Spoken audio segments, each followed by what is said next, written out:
We have been learning about nutrients and are always up for trying new foods that nourish our body. Thanks to Apple Schools, last year we grew a bunch of different types of lettuce and some different herbs in our garden towers.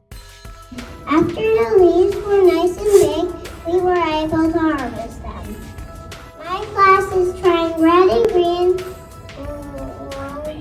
romaine lettuce today. We are adding other toppings to our salads and trying our creations.